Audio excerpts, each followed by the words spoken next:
Science can't explain everything.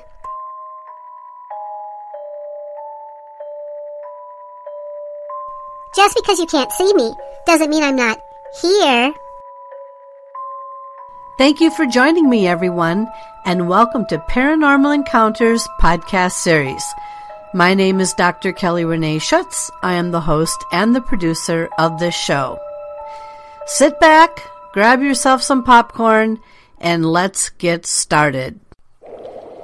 Be careful what you wish for.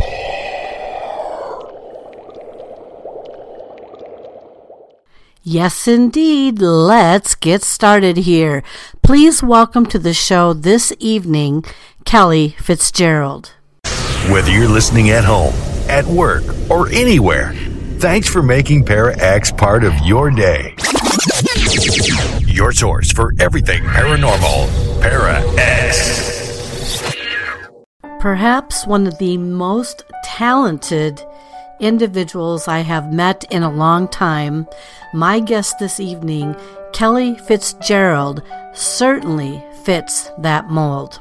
Have you ever met someone in life and wondered to yourself, wow, that person seems to know how to read me like a book without me ever saying a word? These are the mysteries that we wonder about. There are many of us in this world who are actually quite gifted. So much so that it scares other people. And when you wonder about why someone would be so scared to get to know you just because you might be a little bit more knowing than most people, then you wonder why or what it is that makes that situation feel so unsettling. My guest this evening, and of course myself, can perhaps relate to the one factor that we lived with most of our young life. People saying to us, "You scare me." Now think about that for just a moment as I tell you a little bit about my guest this evening, Kellie Fitzgerald. Kellie is a lifelong intuitive. She has always had abilities and gifts which at times didn't necessarily make her fit in with just anyone, anywhere. She was able to see, hear, and know things about other people that basically left her even wondering herself how she was able to turn on, but somehow not necessarily turn off, the very gifts and abilities that made her. Kellie learned to embrace the things about her that made her be a bit different than the normal crowd. For many years, she has been using her gifts to help others get information that they need in order to either move forward with their lives, understand their lives, maybe perhaps even connect with the deceased loved one. But regardless, she is able to use her abilities spectacularly and to the best of her ability. She would call herself perhaps more than an intuitive. I would call her a psychic medium with strong intuition, and one where her readings and healings have helped many throughout life. We have a lot to learn about her this evening, so sit back and grab a book. But I have a feeling you're not going to be opening that book to just any one page, because the page that you're going to read about and see this evening is my special guest, Kellie Fitzgerald.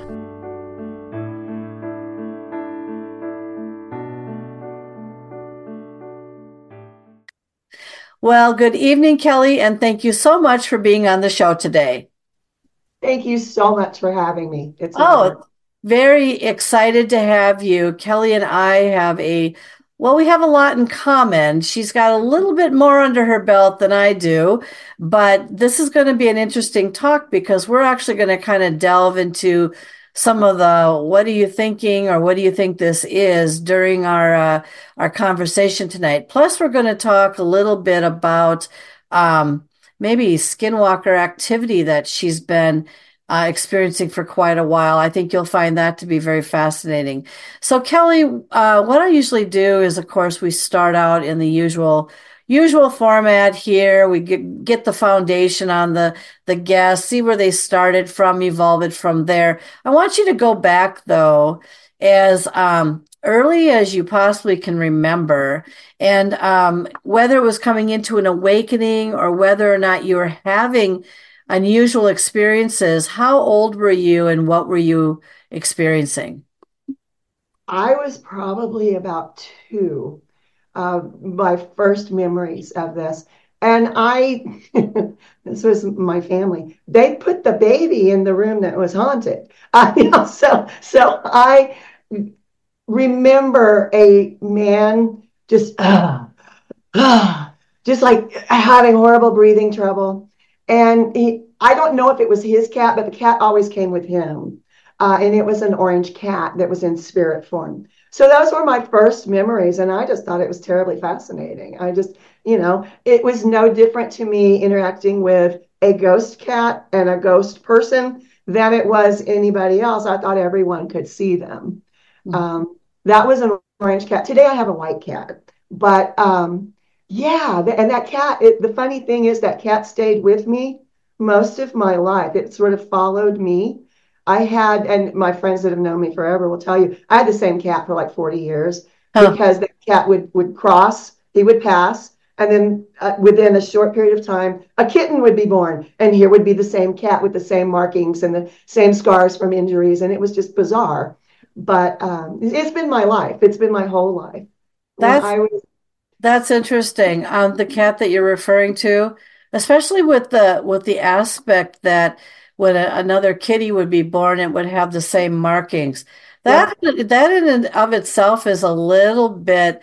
I'm not going to use the word creepy. That's not really. I'm going with it, but you hear these reincarnation cases all the time, and you've got people having scars and yeah, markings and stuff like that yeah. in different places that represent different things that might have happened to them in the past.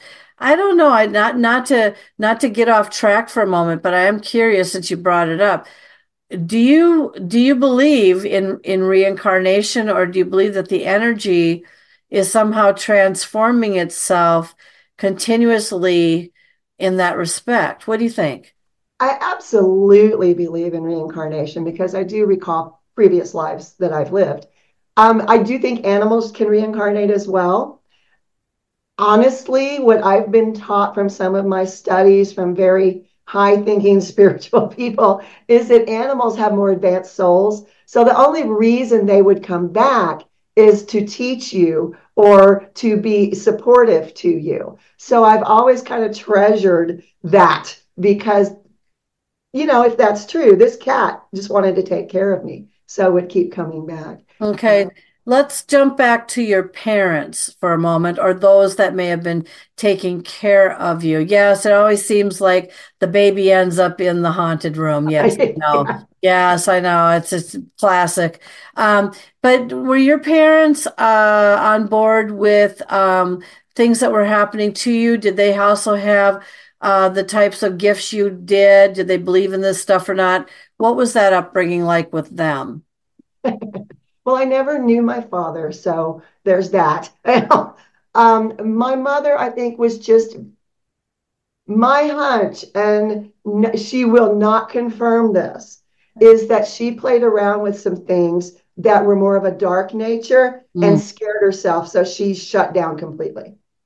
My grandmother was more, okay, all right, I believe you. Okay, she was just like, whatever. She didn't want to encourage it, right, but she was not saying you didn't see that. She right. was very okay if you say so. So I didn't have that support system. And when I've spoken with other people who have these gifts, that's kind of common where sometimes people have tried to shut down that person in the family who could see things. I know I got bullied a lot for it Mhm, uh, by family members. mhm, So by the time I got to school, I was like, go ahead, bully me. Yeah, because mhm, I would tell people things that I could see, and I would just get bullied for it. So I just kind of, okay, I can't tell you, you mhm. know, and that's the more I tried to be quiet, Yep. the more it was like, nope, right in your face. You have to do this. You have to do this. You have to do this. So I started seeking out either a school counselor or a teacher that liked me a lot, and I would kind of confide in them. And through that, I had one teacher, a drama teacher, believe it or not, and she put me in touch with my first spiritual teachers. And it was very hush hush, secret, secret, because my mother couldn't know, my family couldn't know anything about it. So I think today she probably would have lost her job. Mm-hmm. But back then, she was critical in how I saw myself because I felt I was the odd man out. I Mm-hmm. was the weirdo. I was like, nobody liked me. And it was just people were scared of me. People were afraid of me. I'm not going to talk to you because you'll tell me what I'm thinking. Yeah, I probably will, actually. But those kinds of things were sort of my foundation for being an adult. And if you think about it now, looking back, it's like, why didn't someone help me? Why didn't someone say, here, let's do this? But except for that teacher who wasn't until high school, I had a horrible time. Well, I can add to that a little bit, just to kind of, I don't know, you don't have to reveal this. I graduated in 1980, but my experiences were in and out and ongoing and passed off as anxiety from the early age of probably 5 all the way up until the age of 18, to the point where I ended up going to a psychologist. I needed one because of I went through hypnosis is why I went there to try and control my anxiety. But what was probably happening at the time was, growing into my stronger awakenings, because I was having experiences as well. And back in my day, and I don't know, it sounds like it was the same with you. You didn't really engage in that, and if you knew something, and like I was the same way. I had a strong knowing, but I turned into myself as an introvert. People remember me to this day as being someone who never talked and who Yep. was basically, I don't want to use the word a loner, but I was kind of a loner, and I was befriended by certain groups of people. But, of course, thank God somebody accepted me for just who I was. Never really talked about this stuff, though. Experienced it, right? I understand the bullying part, but to add to you, what made me feel a little bit more comfortable or intrigued was when 2 teachers were having a paranormal experience inside their home, and they wrote Mhm. about it in the school paper. And I felt if 2 credible teachers could talk openly about their paranormal activity in their home, then I'm not so far off the beaten path with my interest in it. And it was this is back in the day with only Ouija boards. We Yeah. didn't, that's what we engaged in. I did not, I've never used one, by the way, but I know people back then that used it as a tool to communicate with the deceased. So you're not alone. There's many of us out there that can Yep. relate to feeling isolated, quiet, don't want to be bullied anymore. And by the way, the you scare me, or you're probably going to tell me what I think. Yeah, if they're picking that feeling up from a person, and I've gotten that all my life, even in my teaching days and even in my law days, people just always were afraid of me. I had one manager who asked me if I worked for this is going to be crazy, but it's true. He asked me if I worked for the CIA because I've had that question. I scared him so much. And it's like, really? Oh, thank you. I'm so flattered. But you know what? It's just like, no, I just know things that people don't know. Now, let's get back to you, though.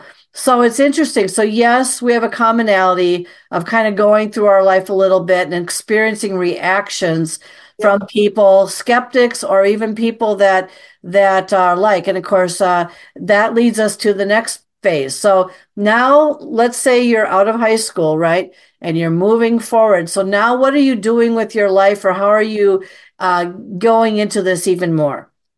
Well, I have to back up in high school.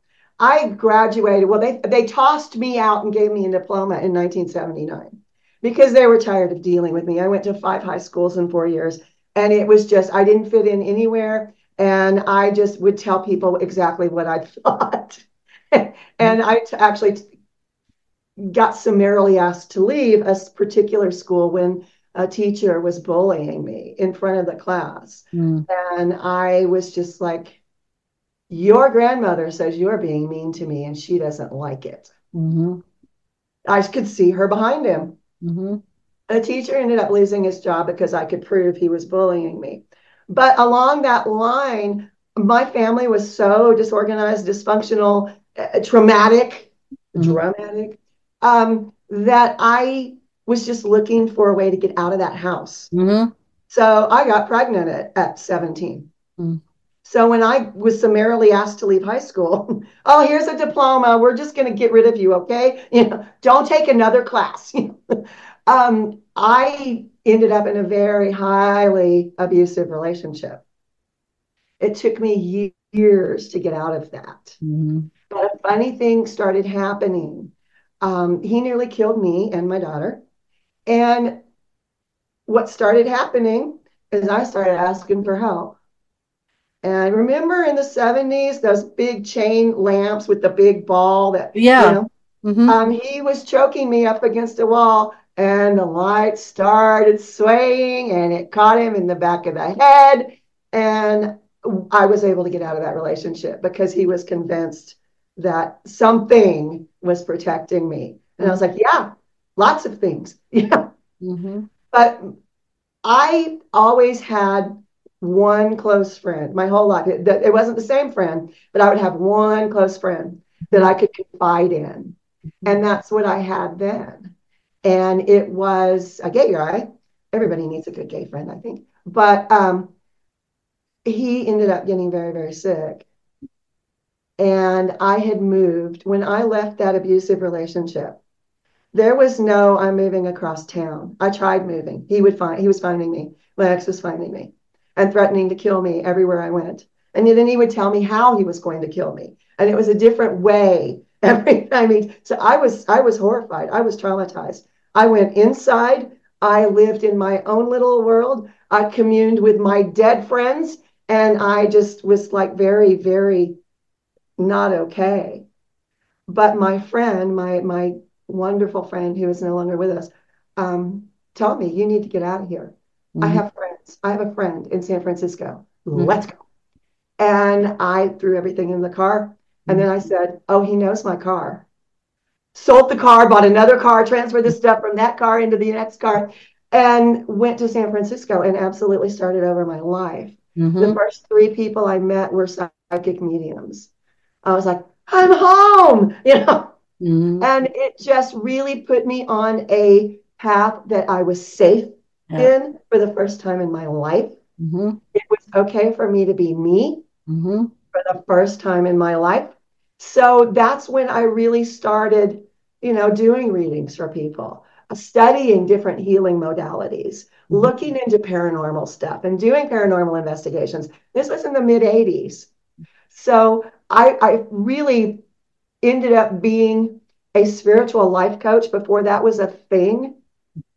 People would just randomly come to me. I couldn't walk down the street in my neighborhood without people saying, you can help me. Here, let's talk. Strangers would tell me their entire life story, and I was like, I'm home. I belong here. And that was the start, really. It was like I was born again in 1985 in San Francisco. So it was just in 86, I found my voice. Well, and I can attest to the fact that, let's see, it was somewhere in the 80s that I started reaching out to psychics. One in particular was actually quite good. She was the one who, let's see, the 80s, mid 80s for me. And I held on to her for quite a while, but she was the one who also told me that my mind was very powerful and very strong, and to be very careful how that if I got angry, be very careful how I thought of things because things would manifest. And I just didn't understand her at first. I thought, what are you talking about? I got a powerful mind. Oh, I should be able to make things move. Well, I'm chewing on my words to this day because, yes, actually, I can make things move. And yes, some very bad things happened. Yep. And I got angry back then, and she was not wrong. And I don't even think, I'm not sure she's still alive to this day. But if she were, I would tell her how she took me to a place in my life. And I'm talking about good psychics, people. I'm talking about credible people that really have their interests in helping you, and they're not out to BS you. And there are, unfortunately, like there's good and bad of everything. Kelly and I both know that, when you have a hit and a good one, it's great. And if you have someone that's not so much, or they're manipulating you or using you, it's not so great. And they give even the good psychics a bad name. But she was the one who warned me of that. But that, when you brought up the 80s, I'm trying to, it wasn't, even psychics, when I didn't want to tell anyone I was going to them at the time, or a few, because it was still scoffed at. But in some of them, especially this one, really was really great and stuff like that. So now you're finding peace, a little bit peace. You've got some of your people around you. You're feeling a little bit more accepted. You're feeling a little more understood. And we all want to be there no matter if we have the gift or not, right? Because we all live very different experiences.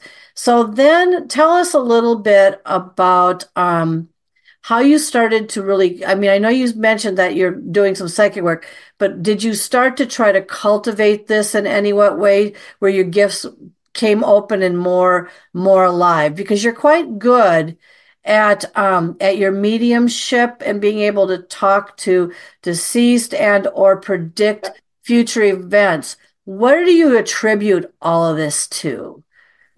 I am very, very in touch with my guides. I live every day of my life in communication with my guides and higher beings, higher vibrational beings. Um, Even when I'm doing a reading, I'm like the microphone. I'm listening to what I'm being told, and I'm just repeating what they said. I do channel from time to time, and it just takes so much energy. I try really not to do a lot of that because it is just really taxing for me. But one of the things I did as an outlet in the 80s is I formed a rock band. I fronted a rock band because I was always writing, and some of my poetry was very lyrical. So I just turned them into songs and did that for a while. And it was interesting from a standpoint that was another avenue for me to find my people. But it was also the 80s. So there was a lot of stuff around that I just really didn't want to be involved in. And so I just took a giant step back, said, you know what? I'm just going to keep writing. I will sing to my cat. And, the dog will join in. And I called it a quit. I kept getting very, very sick. And I would have really weird things like mold allergies in my throat. Weird things, and I was getting diagnosed with autoimmune stuff that was just 1% of the people in the world have this issue, and you've got it. So I did some really deep soul searching. And even though it was fun jumping around on stage like an idiot, I had to stop. And a lot of that stuff calmed right down. It was just amazing. It was like so anti to who I was that my body was like, nope, nope, nope, nope, nope, nope, nope. So I started doing more paranormal investigating at that point. It was just felt like something I needed to do. It was brand new at that time. I know people have always investigated paranormal things, but in the 80s, there weren't like TV shows doing that kind of stuff. No. So to me, it was kind of edgy, and my 20-something-year-old person liked that, so I started doing that, and I realized I had a real big talent for finding paranormal things, and even places that people didn't realize were haunted. I'd drive down the street going, whoa, whoa, whoa, whoa, whoa, who was that in the window? And it was just, it's in my blood now. I'm Mhm. like, I could stop now if I had to. So you brought up a couple of things that I started noting in myself. Hmm. Trauma. Trauma is one of the things that I have had in various forms. You don't have to have, really intense trauma to have trauma. It Right. just depends on what it is and how your system or how your brain reacts to it. And I started making a connection about even myself being a beacon, or having more of a light glow around myself or whatever, as to why these things were approaching me. And you brought it up earlier. Yeah. And once you kind of think, oh, I'm going to step back from this or whatever, then they come at you even more. So you can't win no matter what way it is. So I just accept the fact that I'm Yeah. going to have something approach me. But I guess my question to you is, you had a lot of trauma A in your lot. life. You really have. And Yeah. stuff that most kids, who knows, most kids haven't been through at such a young age, all the way up into whenever. Do you think that the trauma has reconfigured your brain in a Absolutely. way where somehow something has just opened up more compared to most that, because that's what I'm attributing mine to. Yeah, absolutely. And I've also lost a number of people that were very, very important in my life. And there for a while, there were like 7 deaths in my immediate circle in 1 year. Yeah. My brother, my best friend, it just goes on and on and on. And I think that has a lot to do with it as well. I think subconsciously, I was probably waiting for my brother to reach out, Hmm. because we were Right. very close. And it just like, you're not on this side anymore. And all of a sudden, one day, he was a very pranksterish person. Mm-hmm. And after he crossed in, I was asking, "Where are you? I know you're going to talk to me. Where are you?" And I was walking outside, and a mesquite bean, I have mesquite trees, fell in my hair. I'm like, "Oh, that's weird. Pull it down." Keep walking. Another one.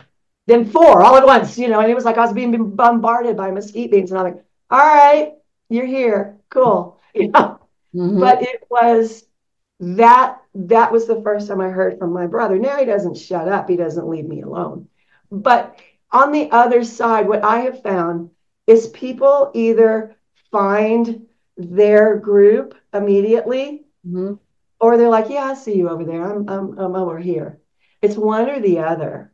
When my aunt died and my uncle had died previously, I asked her, "Are you with, my uncle?" And she went, "No, God, no." Like, so if they didn't get along in life, they're probably not going to get along in death. And that's their chance to say, "Nope, I'm going over here. I see you, bye." But I think a lot of loss has led to a lot of advancement of my gifts. Mm-hmm. Um, it's, when you have a loss and a loss and a loss and a loss, and I got sick in the middle of that, did my very best to die. I Mm-hmm. did die. They threw me back, told me I wasn't done. I'm like, "Thanks a lot." That also intensified. Mm-hmm. So yeah, Yeah, everything we go through. you bring up another point about what I'm making dot connection with here, near death experience or Yep. actual death being brought back experience. And it seems like a lot of people, or maybe a good portion of them that I either talked to or I've heard about, have had some kind of near death experience where that has also triggered gifts or abilities within themselves. And we're not encouraging people here to go out and try to kill yourself and see if you have an No, ability. Please don't do that. no, don't do that. But the thing is that there is a connection here between trauma and near death or whatever, or being hit by a lightning bolt, Yep. or again, that's still trauma, Yep. and stuff, or injury, and being recovering from something like that. Um, and so when I am curious, because you do seem to, and yes, it is very exhausting. for psychic mediums to constantly do their work because they can also get physically sick from doing this type of work. And people don't realize that. They think they can turn it on and off in a heartbeat, and that's not always the case. So, Kellie, when you were starting to get good at or better at channeling or having people come to you to tell their, deceased, come to you to tell their story or to want to reach out or whatever, what was your most startling revelation about that? Because, all of a sudden you're probably thinking to yourself, holy cow, and yet you're right on it. Do you remember one of your most startling moments of having someone trying to communicate with you and you're like, you kind of amazed yourself? Any of those come to mind? I have had where I live, this land, well, I'm in the middle of nowhere for a reason. But this land was very, very occupied spirit-wise. And I would have, when I moved here, I would sit in the middle of my property. There was no house here, there was no nothing here. And I knew I was very, very sick. And my doctors told me I was dying, I was going to die. And this 1980s-ish male spirit like popped up in front of me and said, I'm here. Why am I still here? I'm like, yeah, like, Yeah, I know. Hello. hi, how are you? What's your name? Nice to meet you. None of that. Why am I still here? And that was when it occurred to me that I had the ability to open the door and let people cross through. And that's what I did. And I knew how to do it. Nobody ever taught me that. I just, how do I do? Okay, this is what I'm going to do. And that was the first of many. And when I started doing that, I was like, holy cow, where did that come from? It was just almost frightening. I almost scared myself because it's like, okay, I can do this now. Cool. What other miraculous things can I do now? But that was relatively recently. I've been here 20 years now. Yeah, and the land she lives on is somewhere in, I'm not going to have you disclose where, somewhere. Is it in Arizona? Yeah, yeah, Yeah, and yeah. the land there's a lot of land there that's very, very occupied. But I was going to ask you a question about that gentleman that popped up in front of you, not to sidetrack you, but I've been getting reports lately from various individuals who live in various places of actually talking with deceased individuals or being seen in what looks like the flesh, real human being spirit. Right. Have you ever, to the best of your knowledge, have you ever had a conversation with somebody who looks like you and me, right, in the physical flesh, that really Yeah, was not here at all? And yeah. and tell us a little bit about that, because that is just, how many of us have talked to dead people and we don't even know it? Yeah. Well, I think more than we think, really. Um, I was at a flea market for plants, and I'm like a plant aficionado. I cannot get enough plants. Mm. And I'm talking to this woman, and she says, where are you going to plant this? And then we're talking, and she said, well, that won't work, but this will work. Kind of looks like this. And had a whole conversation with this woman about plants. I turned around, I went back to ask her another question. She was gone. Yeah. And this woman that was next to me the whole time, I said, where did that woman go? And she said, what woman? You were talking to yourself. I thought you were crazy. No I'm like, kidding. Mm. oh, Mm-hmm. all right. But she was completely accurate in her plant choices for me. They're still thriving. And it just, I had another experience like that in Hawaii one time. And I've just had, even in the grocery store, I've had one of those experiences. Mm-hmm. It's just, I was a liaison between nursing homes and their people that had people in the nursing home. And I would go back and forth with them, and I knew this patient had died. I'd gone to his funeral. I knew he was no longer on this side. I'm in a grocery store shopping, and there he is. I'm like, we're not having this conversation because people are going to see me and you're not there. And, so it does happen. I think it happens to people more than they realize. Well, and I know that I've had situations, and I know that even not even necessarily nice, or no, let's say, I'm going to rephrase that.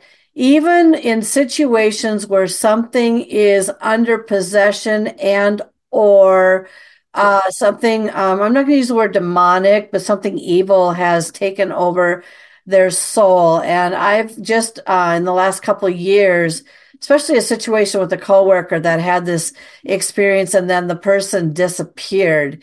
And I talk about this black-eyed kid periodically, but also the other black-eyed kid that seemed to be under possession, which I recognized after the fact was from the carnival. But in the situation I was in, this was not a likely situation. It was very bizarre. And so, anyway, but yes, there are times when we have to do a double take. And yes, you start talking to something and they're like the crazy person that's talking to themselves. Well, maybe next time you should wonder if the crazy person is actually talking to something that they actually can see, Right, right. Very interesting, though. Yeah.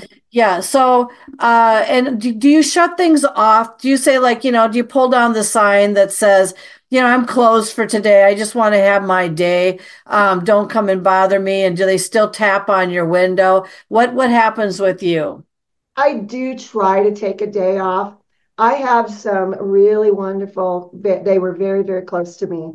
And now they are on the other side, people who do not care if I say, I'm not doing this today. And I will have somebody in my ear. Hi.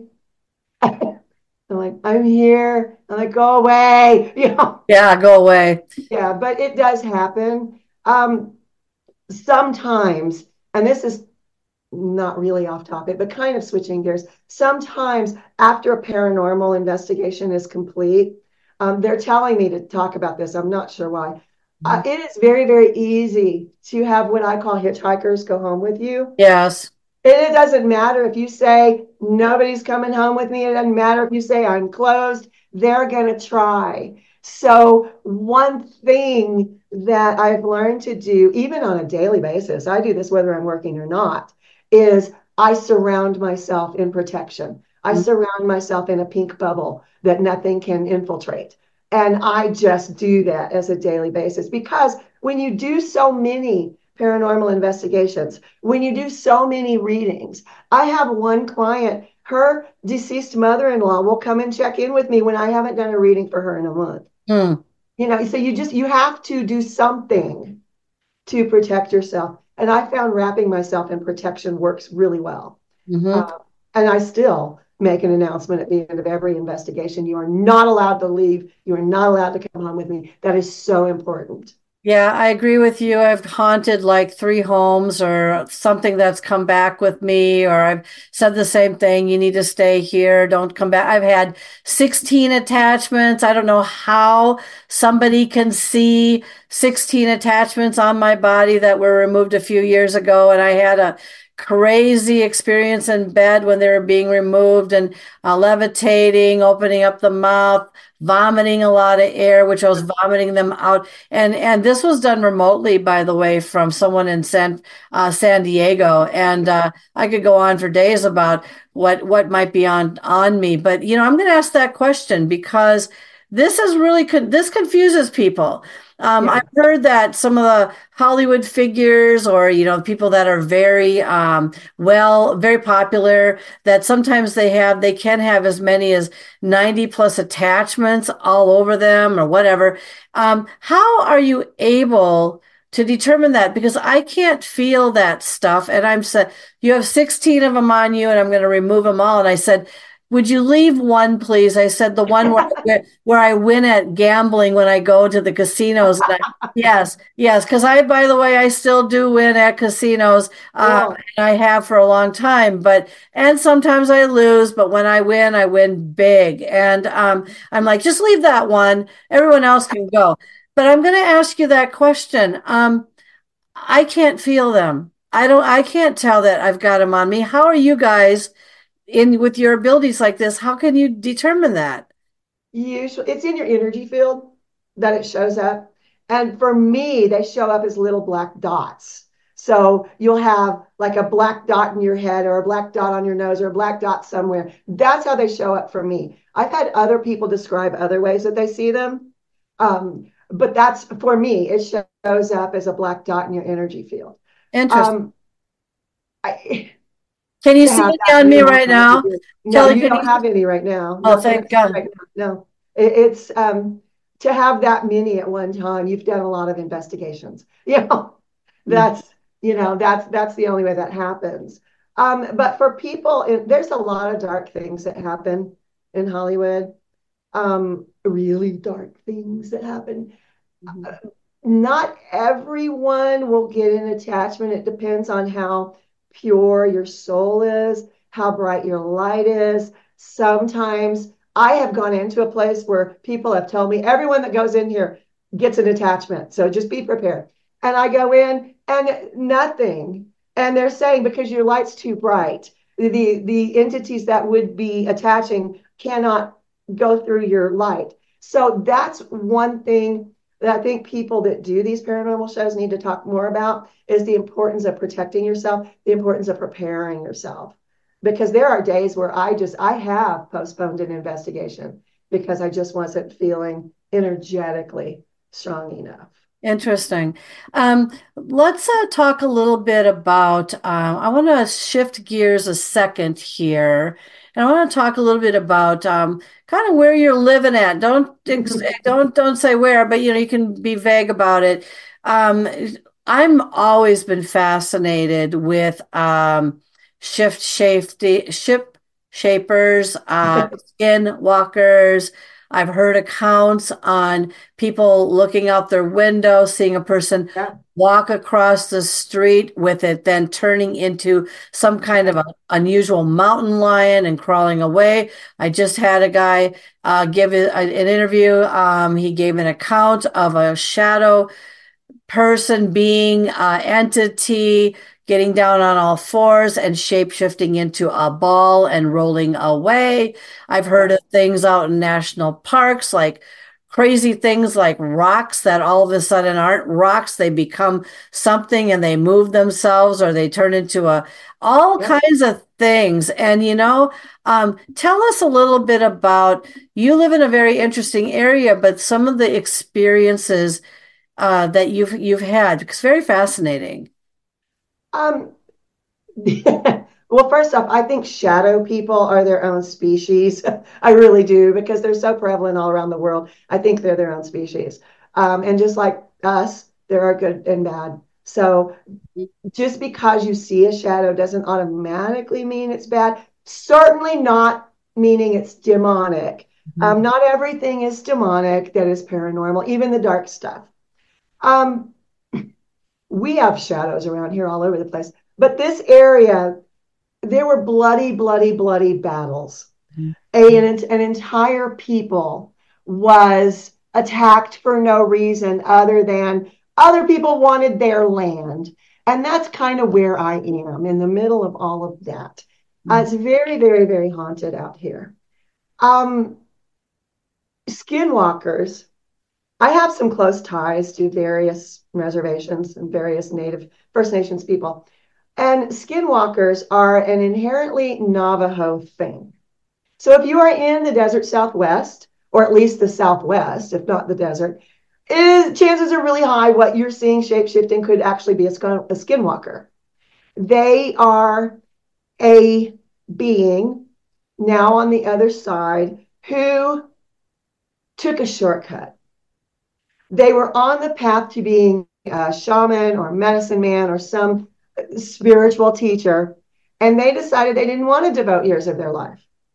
So they went to the dark side and they went, hey, darkness, how do I make this shorter? And they go, okay, here's what you have to do. And they do a whole bunch of really horrible things. Mm-hmm. And then they become a skinwalker. There are many other entities that can shapeshift. Mm-hmm. Skinwalkers are particularly nasty.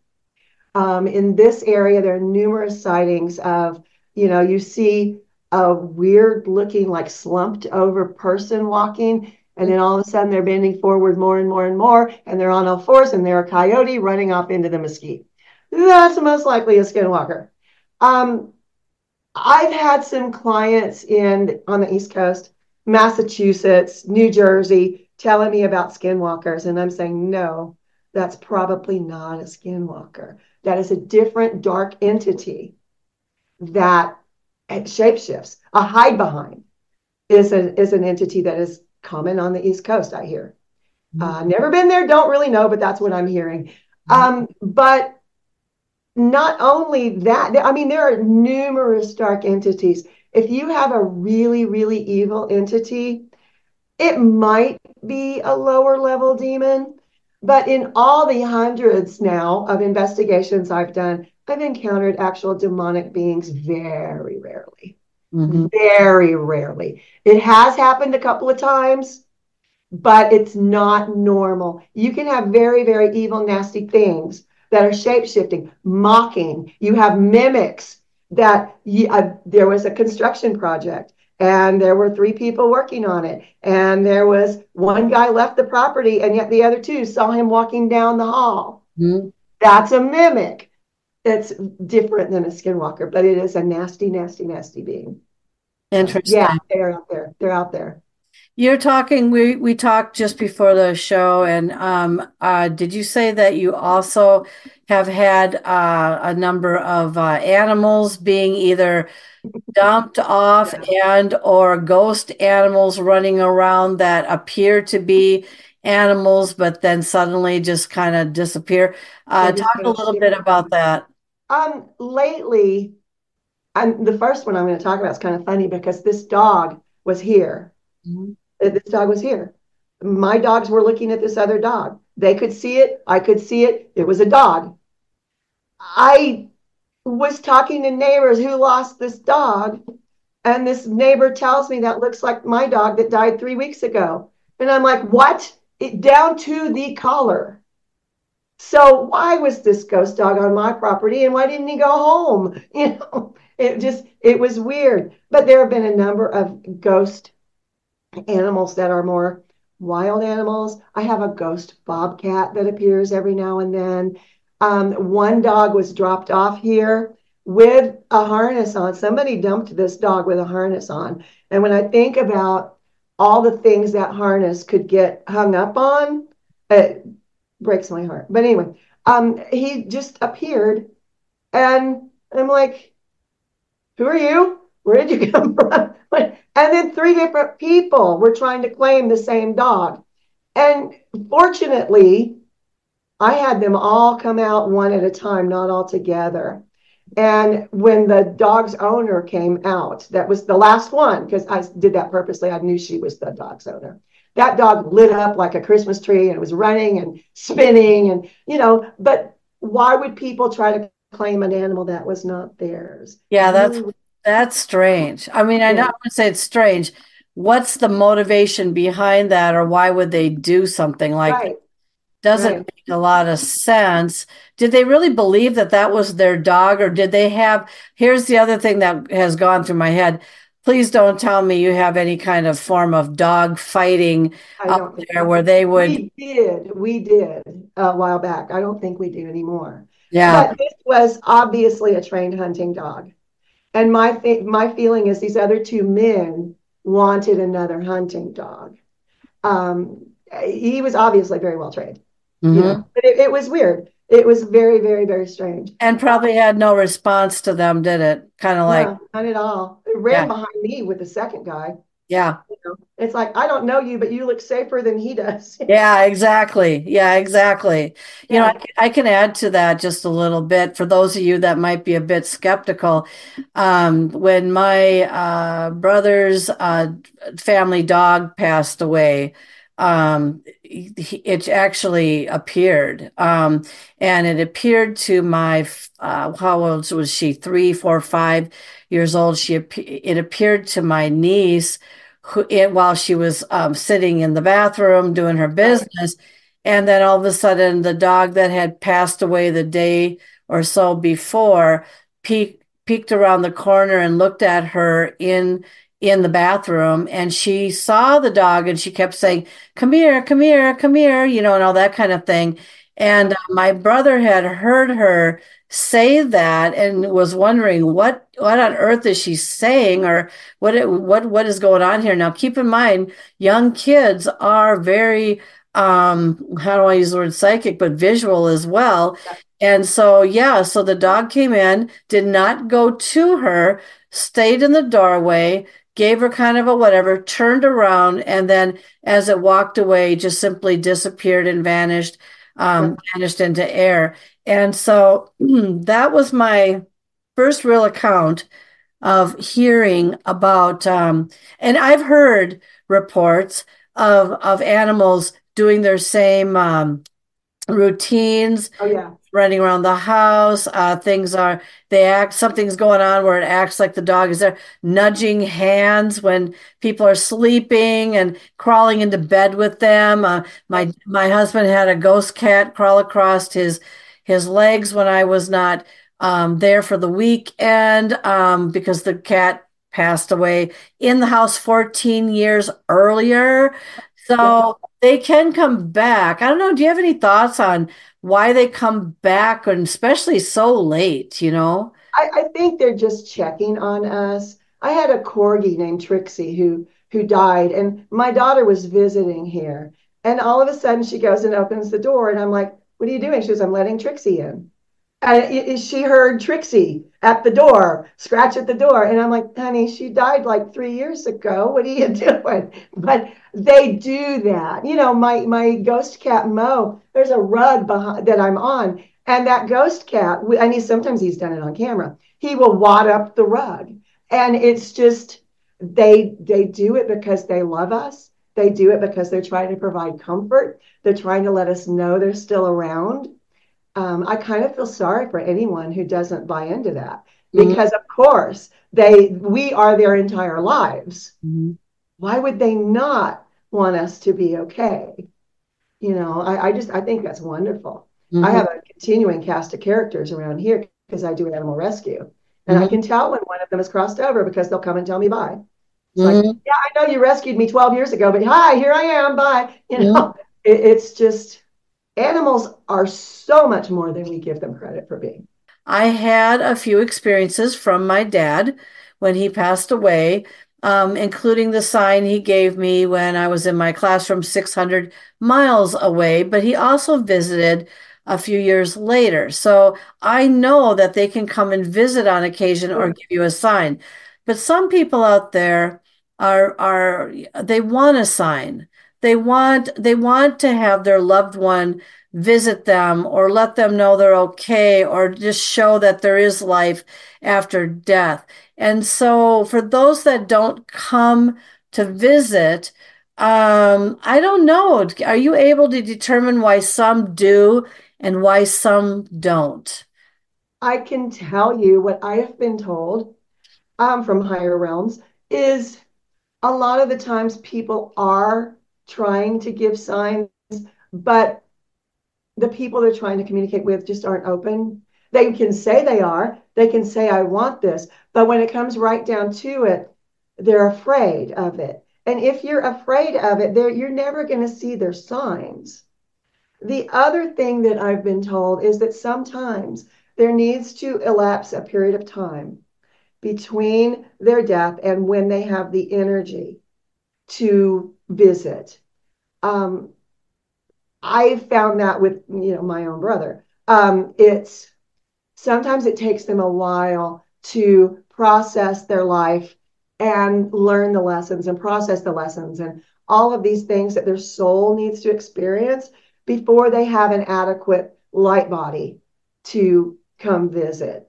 There are also those very rare people who are destined to become ascended masters.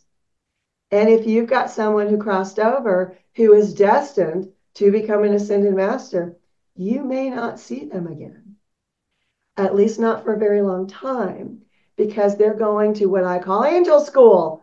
Mhm. They have things to integrate in a different energy capacity Mhm. than an ordinary person who would cross over and reincarnate and cross over and reincarnate. Mhm. I do think there are many people on the planet right now who are destined to become ascended masters. Humanity is awake enough.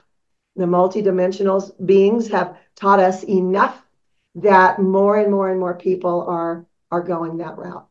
What are your thoughts about earthbound spirits that maybe don't ever leave? The second thing they want me to talk about is suicide. People in certain religions believe that means they can never go to quote unquote heaven. That's not true. A lot of times, a soul needs to have that experience of ending their own life so that they know what that feels like. That is something that they needed to do. Same thing with stillborn children, with miscarriages. That is something that soul wanted to experience. It's not anything to feel guilty about. People are always, oh, I should have done more. No, that soul needed that experience. They're fine. Their soul is fine. It's not tarnished. It's not damned to hell. It's not any of that. That's simply an experience. And when you look at it that way, I think it eases a lot of pain for, what I call survivors of people who have taken their own lives. I've had a couple of people I've lost through suicide. And the first thing you think is, I should have done more. But you have to understand it was them. It was something their soul wanted to do. No matter how many times you talk someone out of it, it's something that their soul just wants to do. If people want to reach out to you for either a reading, because I know that you have the ability to do generalized readings or whatnot, or find your books, hold up that one book that you most recent. The last one that I did last year. It is a tiny book about energy work. I'm also a Reiki master. I work with energy in a number of capacities, and I just kind of wrote the highlights down in a very, very short book. It's under 50 pages. Tell everybody how they can get a hold of you, and I'll make sure I have all of this in the show notes at the end so people can go rewind and grab it that way too. Okay. The best way probably is intuitive medium, KellieFitzgerald.com. Kellie is with an IE. I'm also Kellie Fitzgerald, intuitive medium and author on YouTube. Those are probably the best ways. I am on Facebook and X and all of the social medias too. The keywords being intuitive medium, Kellie Fitzgerald. You can find me anywhere that. Thank you so much, Kellie, for being on the show today. Thank you for joining us this evening. Dr. Schutz welcomes your emails and paranormal stories.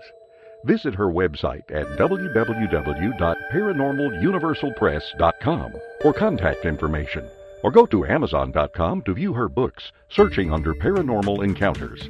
Thanks for listening. Take care. And until next time, be careful what you wish for. the script, vocal talent, and music compositions in this podcast program are copyrighted. As a disclaimer, this podcast episode or parts thereof may not be reproduced, reposted, or transmitted in any form without the express permission from the producer and company, Paranormal Universal Press, LLC, or Para-X Radio Network. Any opinion or claim made in any podcast episode by the host or guest does not necessarily represent the viewpoints of Paranormal Universal Press, LLC, Para-X Radio Network, or its sponsors. Properties mentioned in any podcast are publicly known to be haunted or have been discovered to have unexplained occurrences. If you are a ghost seeker, please take precautions and respect people's properties by not trespassing.